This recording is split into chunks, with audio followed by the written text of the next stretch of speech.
Hey everyone, it's Will, Gamer Dad, with another video for you. So of course, if you haven't already, make sure you do the in-game update for the newest version of 2.11.700. You'll have a couple of new banners, one's a Faithful and one's a regular, and there are new encounters as in fights that you can do to earn a 5-star 7. There are also some secret super boss fights, which I will try to do this weekend, as well as the 7. Unfortunately, this week is very busy with personal life and work, and so I won't be able to get that done as quickly as I usually do. But that being said, in tonight's episode of Should You Summon, we're going to discuss the 2 banners here, and my thoughts about those. Now, if you haven't already, make sure you like and subscribe to my channel. I really appreciate it. I also do have a Patreon account for those who want to support me this way. So first off, as in the notice yesterday, there are 2 banners for the Apex of Logic and Cardinal Scales Special Edition. And my understanding is that Japan did not get this, and so this is exclusive to global. You can correct me if I am incorrect, and so just put it in the comments below. But that being said, 2 Faithfuls, max, each one costs 1,000 paid stones or your Heavens subscription ticket. And on the 10th, you guarantee one of the 5 altar units there: Black Clad Swordsman, Red Clad Flammaster, Cyan Scyther, Violet Lancer, and Silver Striker. Of course, many of you already know what those units are in terms of the normal styles of them, so I won't go into that. But yeah, and of course, just like before with all Faithfuls, you do have the chance of getting any other unit in the game that's a 5-star, although those rates are not uprated. That being said, pulls 1 to 9 can still get the likes of Flamelpis, Eva, newer units such as those, as well as, unfortunately, the normal round of bots, Rainbow Sisters, and Knights. I believe AS Otoha should be here as well. Let's just double check here. Yes, right there, Nekogame. Okay. And then we'll just cover the regular version of that for the free players out there as well. Keep in mind that, of course, you can use paid stones here, but I'd never recommend using paid stones on a non-guaranteed banner. Now, that being said, this banner is here for a whole month, just like the Faithful, and this one is not guaranteed. However, it is a higher rate than the usual 5-star rate. So normally, again, for a 10 pull, you get 3.6% chance roughly on the 10th pull. In this case, you get a 5% rate up for your pulls instead of the standard 3.3 to 3.6%. And so essentially a 50% up rate from the normal banner odds. Now, keep in mind that in the last few episodes of the Apex of Logic, we had 4% rate ups. However, this one's the only banner that has all 5 altar units here. So you can see whether or not you do singles or 10 pulls, 1% straight across board. Newer units are still there, like Flamelpis and Eva. However, the newest unit, AS Otoha, will not be in this banner. Again, for those who don't know, for free banners, they're usually behind by about 2 banner units. So, should you summon? Again, for both the Faithful and the Special Edition, I would say I would rate it the same way. Obviously, the 5 units are the same, featured units. If you are missing many of them, as in 3 or more, and you don't foresee any easy way to grind out those opuses, or if you don't even have the normal styles of more than half of them, this is a must summon banner. Not because you absolutely need any unit in the game. Remember that the game actually tries to make content beatable even with lesser gacha units, or even in some cases just completely free teams. But that being said, we all want to add some power to our teams, and I'm going to say this, altar units are extremely powerful. They do obviously have their niche uses, and you can argue that they do have a limited effect because their Nether Zone, for example, only lasts for 2 turns. Special instance for obviously RCF. But in general, they do only kind of burst out damage for a couple of turns. However, keep this in mind, in general, how long does the fight last? No more than 2 or 3 turns, given the right setup, the right team comps, and the right grass to set up. And so these units are extremely powerful. You've probably seen me do some 5-star reviews on some of them. I would highly recommend summoning on this banner if you don't have many of those units. And that goes for both the Faithful and the free banner. Now, the other thing about the free banner is the fact that you get 50% rate up just makes it all the more worthwhile. Because if you think about it, how you look at it is most rate up banners are 1.2% chance if it's a split banner. What I mean by that is, if you look at the more recent split banners, you'll have 0.8% chance of getting the 5-star, 0.4% chance of getting the 4-star, for a total exposure to that one unit of 1.2%. Now, in this case, obviously you only get 1% chance of getting that featured unit, but the fact that you get 4% chance for the other 4 and they're mostly powerful are great. Now, there is one downside to this banner, so keep this in mind. For those who depend on off-banner pulls to kind of fill out the roster, especially those who are relatively new players who may not have some of the older units in the game, this, you can argue that is not nearly as perfect, but honestly, some of those older units are probably undesirable at this point in the time, and so filling up your roster with some of the newer units is really not a bad thing. Now, one other thing to consider, so obviously I've told you my views on this and the fact that it is a pretty good banner and you don't see 5% banners very often. I have a story for you. So, my friend, and for those who don't know, just search up a video where my friend upgraded 21 units in one time using 105 chance, a bunch of treaty Cs and codexes and so on and so forth. He's a free-to-play player as well.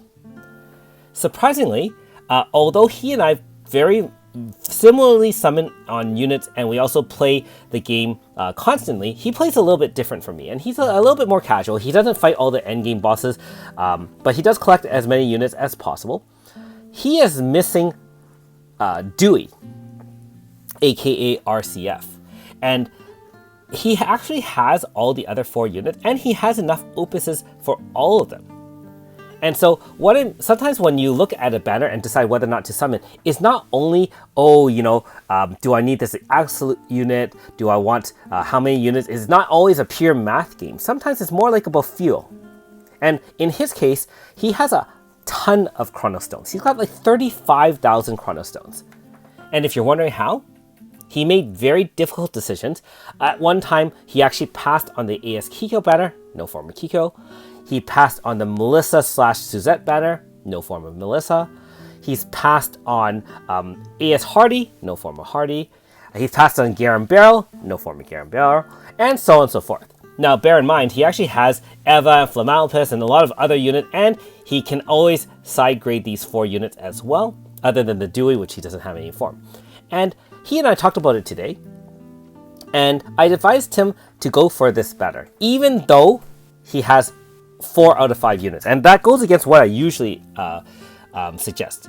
And this is what I mean by special circumstances. Given the fact he has tons of money, we still have the power of foresight to look up to Japan, and we know what units are coming, what banners are still available, and what kind of new units are coming. And with the exception of one unit, and we don't have to mention that here, he has all the basic units that will be eventually side graded to those extra ES forms or AS forms. And so other than that one banner, he's not needing any immediate banners to be summoned. So all those stones he's saving is usually just to unlock new content. And in this case, given the fact that it's 1% on the RCF, it's still, in his mind, worthwhile to pull for it, even though he has a high chance of hitting one of the 4 units that he could already side grade.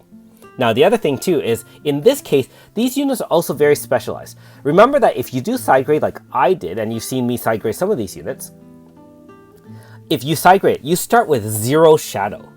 And as much as you can say, oh, shadow's not important, you can still win the game because you have all the 5-star moves. Hey, having 16 shadow instead of 0 gives you 2 extra stat boosts, which will help your units get a little bit stronger. It's still not even bad. And then if you use it and summon on it, he will use those opuses for VC Grasta. So he's going to go for it. And so that's what I mean by unique circumstance. So hopefully you don't mind my rambling with this little story. I just want to illustrate that my advice or opinions about this banner really has to be evaluated by the unit ability and your personal situation. If you have less stones, you may have to make hard decisions and not pull on it, even though you might be lacking a few units, in the hopes of pulling a different unit altogether. In his case, he is rich as heck, and so he's going to blow a few thousand here and hope for the best. And I do wish him good luck, like I wish all of you good luck in getting the units you want. Now quickly, we will go to AS Otoha, another style Nekogami. And so, she is a very interesting unit. Now, keep in mind that this was a 4-star unit that got upgraded to 5-star just with this banner. And so it doesn't have a 4.5 version, nor does it have a normal style. It's just from 4-star directly to 5-star AS, just kind of like AS Foreign, AS Seal, AS Nika. There's a few other exceptions here. Now, she is extremely powerful. She's a Katana Earth Slash unit. She stacks on herself, and she has 2 moves, both of which are essentially 3 moves locked in.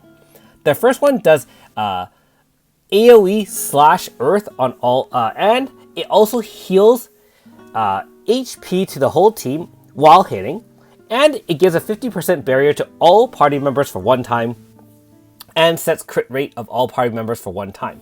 So the fact that she has a defensive move that gives you shielding and healing while attacking and building your bar is not bad.